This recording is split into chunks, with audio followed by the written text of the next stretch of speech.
floor. The polished mahogany doors loomed over me as I stood on the marble porch of my family's estate. The same doors I had walked through countless times as a child. Back then, floor, they had seemed warm, welcoming a passage into laughter, Sunday dinners, and childhood memories. But tonight, they looked different, cold, towering, floor, as if guarding the secrets and judgments waiting for me inside. I hesitated for a moment, straightening the slightly worn jacket I had chosen. It wasn't brand new nor tailored, floor, but it was clean, pressed, respectable. I knew it wouldn't measure up to the Armani suits and glittering dresses my relatives paraded around in, floor, but I had promised myself I wouldn't shrink. Not tonight. The door creaked open before I could knock. My cousin Daniel stood there, tall, broad-shouldered, floor, with the smug expression of someone who knew his Rolex alone could pay 3 months of rent. His eyes swept over me, shoes first, then jacket, then my face, with an amused smirk. Flo, well, he drawled, his voice dripping with mock surprise. You actually came. I figured you'd be too embarrassed, considering your situation. My jaw tightened, but I forced a small smile.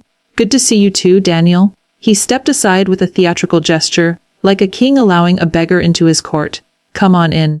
Everyone's already waiting. Don't keep the family waiting. Time is money, after all. Not that you'd know.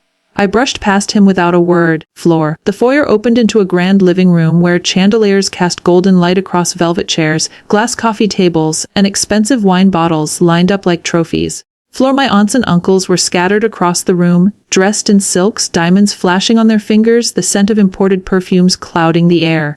And then, silence. Floor. Every conversation died the moment I entered. Eyes turned toward me, some curious, some annoyed, most judgmental. My mother gave a polite but strained smile, floor, as if silently apologizing for my presence. My father didn't even look at me. There he is. Aunt Margaret finally said, floor, her lips curling into something that was neither smile nor sneer. We thought maybe you couldn't afford the bus fare to come. The room erupted in soft laughter. Floor. Heat rushed to my face, but I didn't respond. I knew how this game was played. Every word I spoke would become another weapon against me. I found a seat at the far end of the table, floor, deliberately ignoring Daniel's chuckle as he leaned over to whisper something to my cousin Emma, who covered her mouth with delicate fingers to hide her laughter. The meeting began, floor, led by Uncle Richard, the self-appointed patriarch since Grandpa passed. He cleared his throat, straightened his tie, and announced the evening's agenda: family investments, floor, business partnerships, and the distribution of resources for those who contribute. It wasn't long before the spotlight turned to me. Floor. And what about you? Uncle Richard asked, peering down the table at me like a judge addressing a guilty defendant. Floor. What are you doing with your life these days? The room quieted, everyone leaning in as though my answer would provide their entertainment for the night. Floor. I clasped my hands together, my palms damp. I've been working on a few things, I said carefully. Building something of my own. Building. Aunt Margaret interrupted, arching an eyebrow. Like construction? Manual labor? More laughter. No, I replied evenly, though my heart hammered in my chest. I've started my own business. It's still growing, but it's mine. Growing. Daniel repeated, smirking. That's another word for broke. The room exploded again, floor laughter bouncing off the walls, sharp and cutting. My father's jaw clenched, but he said nothing. My mother lowered her gaze. Neither defended me. Listen, Uncle Richard said, floor, his tone patronizing, like a teacher explaining something to a slow student. Not everyone is cut out for success. Some people are better off working for others, floor. Maybe you should think about joining Daniel at his firm. At least you'd earn a real salary instead of chasing dreams. It was meant to sound like advice, but the sneer in his voice made it clear it was an insult. The humiliation pressed down on me like a weight. I looked around the table, seeing nothing but smirks, raised eyebrows, floor, and poorly disguised laughter. These were the people I had loved, the people whose approval I had once craved, the people who now saw me as less than them. Floor. A cousin leaned over and whispered loudly enough for everyone to hear, poor thing. Probably came here just for a free dinner. That one cut the deepest. Floor. I forced myself to sit still, to not let my face betray the storm inside me. But in that moment, something inside me hardened. I realized the truth: they would never respect me. Floor. Not until I forced them to. Not until I showed them what I had built in silence. And one day I promised myself, floor, I would. The night of the family meeting lingered in my mind long after I left the estate. Their laughter replayed like a cruel echo, their words cutting deeper with each memory. Floor. Broke. Poor thing. Maybe you should get a real job. Those voices followed me home, into the silence of my small apartment. A place so modest, floor, it felt like another reminder that, in their eyes, I was exactly what they claimed, floor. But what they didn't know, what none of them could have imagined, was that behind my quiet exterior, behind the modest clothes and the tired smile, I was fighting a war. A war not against them, but against the limits of my own life. The first struggles, it hadn't always been this way, floor. There was a time I thought life would be easier, that success would simply come with enough hard work and patience. I was wrong, floor. I remembered the nights I spent sleeping in my car because rent was a luxury I couldn't afford. For the nights when the only dinner I had was a single slice of bread and a glass of water. While my cousins traveled the world and dined at 5-star restaurants, I was working too. Floor, sometimes 3 jobs just to keep the lights on. There was the warehouse job where my hands blistered from carrying boxes heavier than my body could handle. The cafe shifts, floor, where entitled customers sneered at me for getting their latte order wrong after 10 hours on my feet. And the delivery work, long nights on a rusty bike, pedaling through rain and cold, earning just enough to scrape by. I hated it.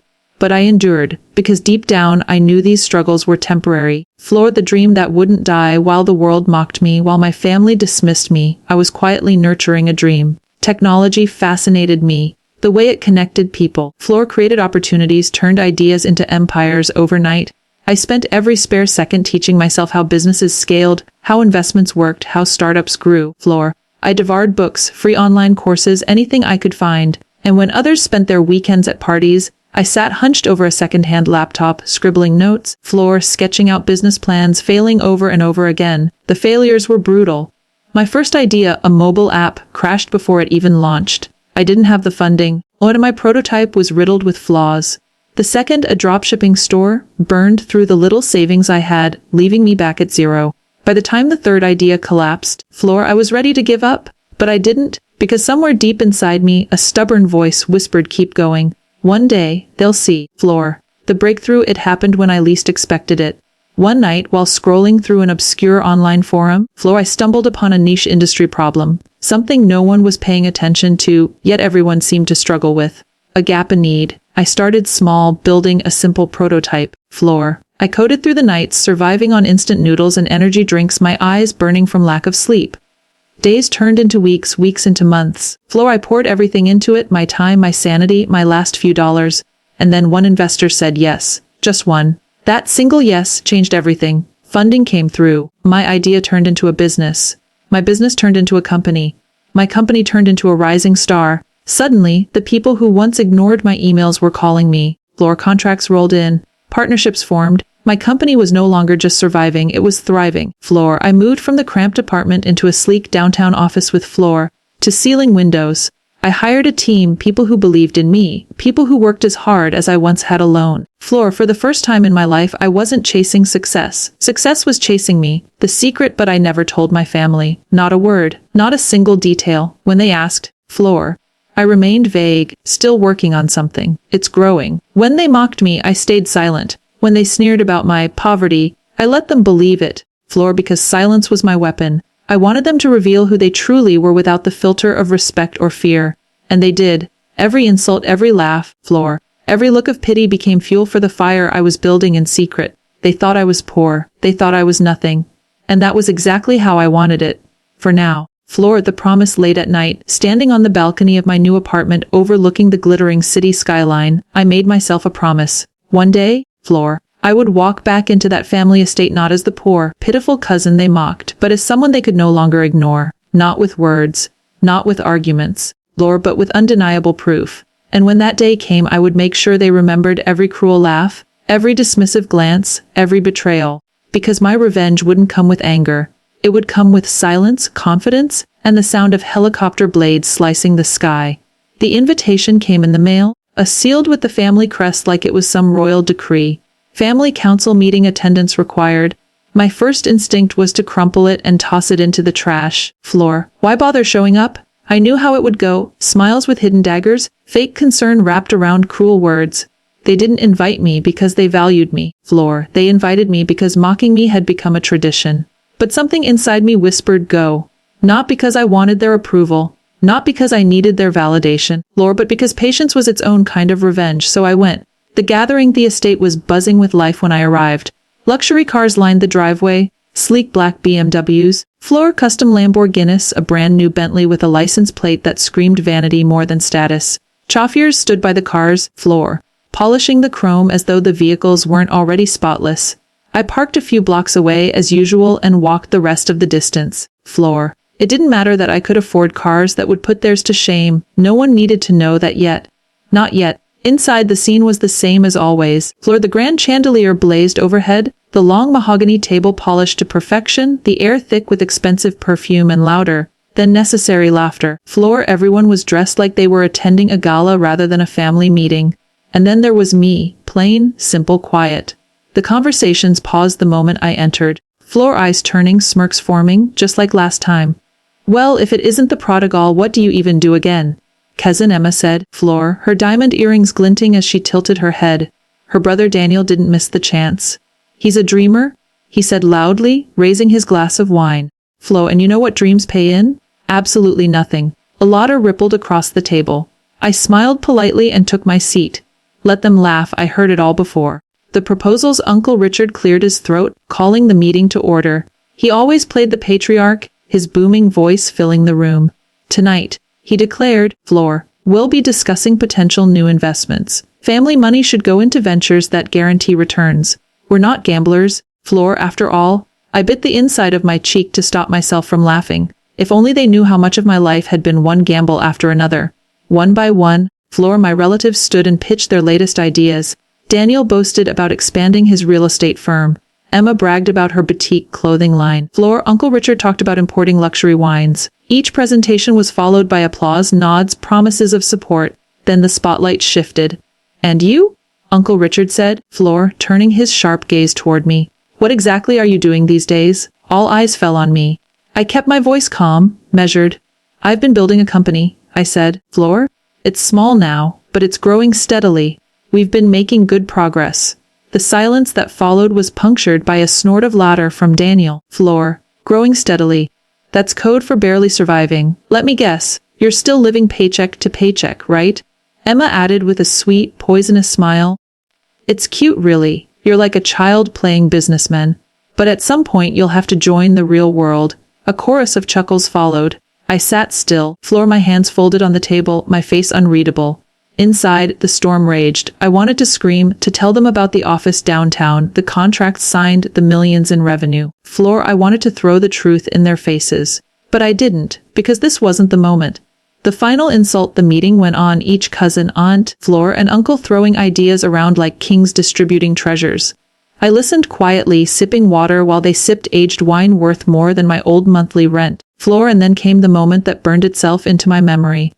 Uncle Richard leaned forward, resting his gold-ringed hands on the table. You know, he said thoughtfully, Floor, we should set up a fund to help those who are struggling in the family. Not everyone can be successful. His eyes flicked toward me. The message was clear. Emma giggled. Floor, that's so kind of you, Uncle. We could all chip in a little to support him, like charity. Daniel grinned. Yes, maybe we could buy him some proper clothes. Floor, get him a car that doesn't look like it's about to collapse. The table erupted in laughter again, the kind of laughter that bites, that twists like a knife. I sat there, Floor, every muscle in my body tense but my face calm, unbothered. If they wanted to see me as poor, I'd let them. For now, Floor. Because the day was coming, the day when they would see me for who I truly was. And when that day came, no amount of laughter would save them from the silence of their own shame. I left the meeting early, ignoring their smirks and their shallow goodbyes. As I stepped into the cool night air, I looked up at the sky, imagining the roar of helicopter blades cutting through the silence. Soon, very soon, the second family meeting came, only a few months after the last one. By then, Floor, my company had grown beyond what even I had dared to imagine. We had investors knocking on our doors, international contracts lined up, and revenues pouring in faster than I could process. But still, I told no one. Silence was still my weapon. That night, as I dressed in a tailored black suit, simple, elegant, Floor, but undeniably expensive, I caught my reflection in the mirror. Not the same man who had once walked into their mansion wearing a jacket too thin for the season, Floor, pretending he wasn't cold. Not the man who had endured laughter and pity. This version of me was sharper, calmer, carved by the weight of struggle and polished by success. Floor, tonight was the night. The meeting begins. When I arrived, the estate was buzzing with even more pomp than before. Floor, the driveway glittered with new cars. Daniel had apparently upgraded to a Ferrari, Emma flaunted a Porsche, and even Uncle Richard had swapped his Bentley for a custom Rolls-Royce. Floor. They were all outside when I approached, flaunting their toys like peacocks with their feathers on display. Daniel spotted me first. He raised an eyebrow and smirked. Still walking. Floor thought maybe you'd at least manage a second-hand Toyota by now. More laughter. Emma leaned against her Porsche, her silk scarf fluttering in the breeze. Oh, let him be. Floor. Daniel. Maybe one day, when he finally gets a job, he'll catch up. I said nothing, just smiled faintly and walked past them into the house. Inside, Floor, the meeting was the same charade as always. Plans, boasts, promises of deals that sounded more like vanity projects than real businesses. I sat quietly at the edge of the table, Floor letting their words wash over me. But my heart was steady, because I knew what was about to happen. The meeting was in full swing when it happened. At first, it was faint, a low hum in the distance easily mistaken for the sound of traffic or a distant lawnmower. But then it grew louder, stronger. The air began to tremble, Floor glasses on the table rattling slightly. What's that noise? Emma asked, frowning. Daniel waved it off. Probably the neighbor's gardeners. You know how these estates are. But the sound swelled, filling the air, unmistakable now. The chopping rhythm of rotor blades slicing through the evening sky. Floor. Everyone turned toward the wide glass windows that overlooked the lawn. And then they saw it. A sleek, black helicopter descending, its polished body gleaming under the floodlights. Floor. The downdraft whipped through the trees, sending leaves scattering like confetti. The noise drowned out all conversation, all laughter, leaving only stunned silence. Floor. The helicopter landed gently on the wide stretch of grass, its blades still spinning with a thunderous rhythm. The pilot stepped out, tall, professional, his uniform crisp, Floor, headset glinting. And then his eyes scanned the crowd through the glass windows. Straight to me. He gave a sharp nod and opened the side door with both hands, bowing slightly. We're ready for you, sir. The silence, the room froze. Every head turned toward me, mouths open, eyes wide. No one spoke. Not Daniel, not Emma, not Uncle Richard with his endless arrogance. For the first time in years, they had no clever words, no cruel jokes. I stood slowly, adjusting the cuff of my suit jacket, Floor, the fabric catching the chandelier light, calm, silent.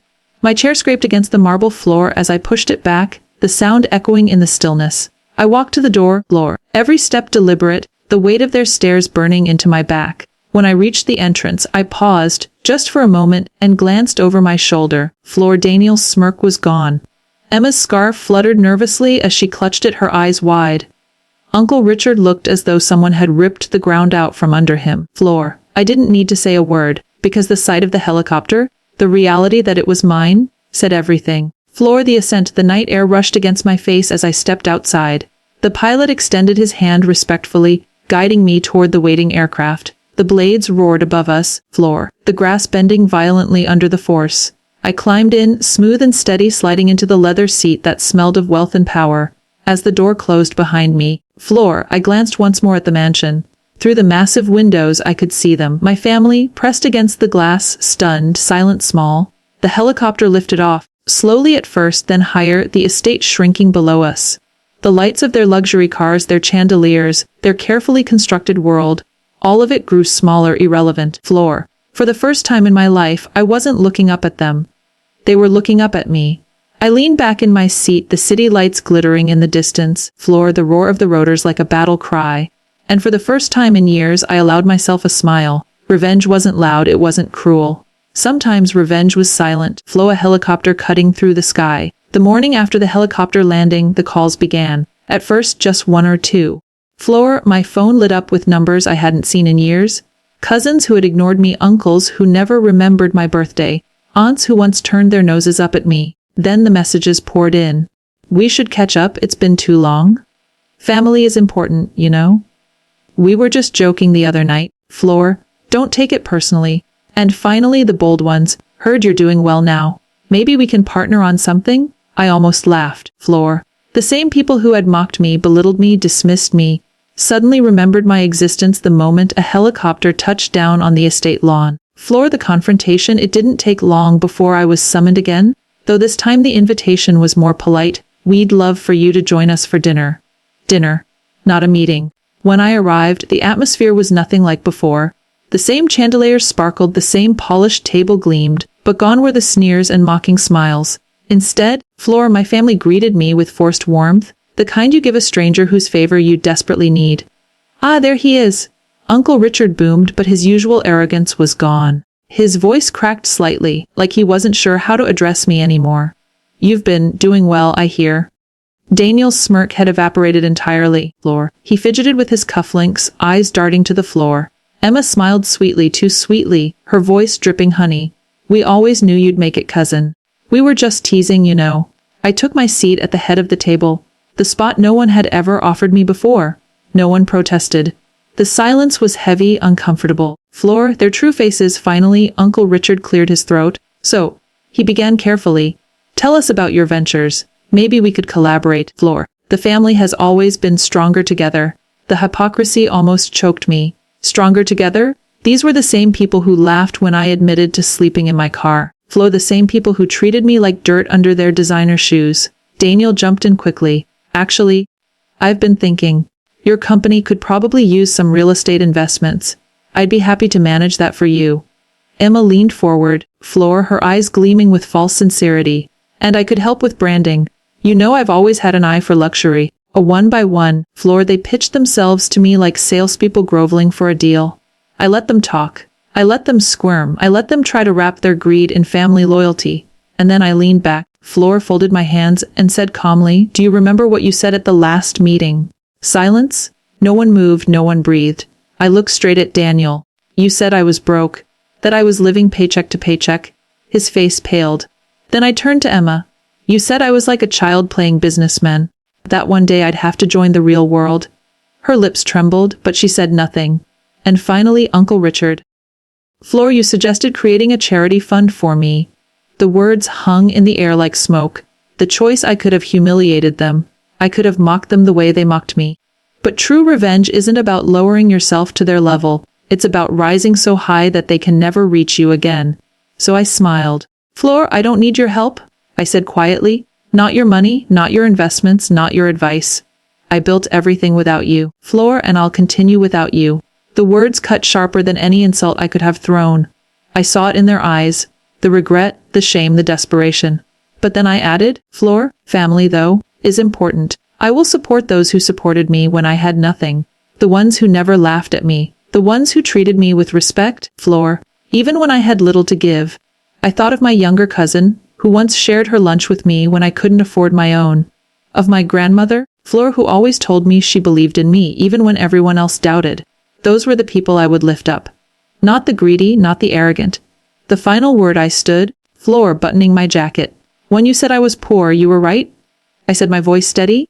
But poverty isn't about money, it's about character. And tonight, I see who the truly poor ones are. With that, I left the table, their silence trailing behind me like a shadow. As I walked out into the night, Thor, the same pilot who had flown me before, stood waiting by the helicopter. He opened the door, bowing slightly. I climbed in, the blades roaring to life. Floor, the mansion shrinking beneath me once again. Only this time there was no anger in my chest, no bitterness, just peace. Because revenge had already been served, not through cruelty, not through words, but through the simple truth: I no longer needed them, and they would never stop needing me.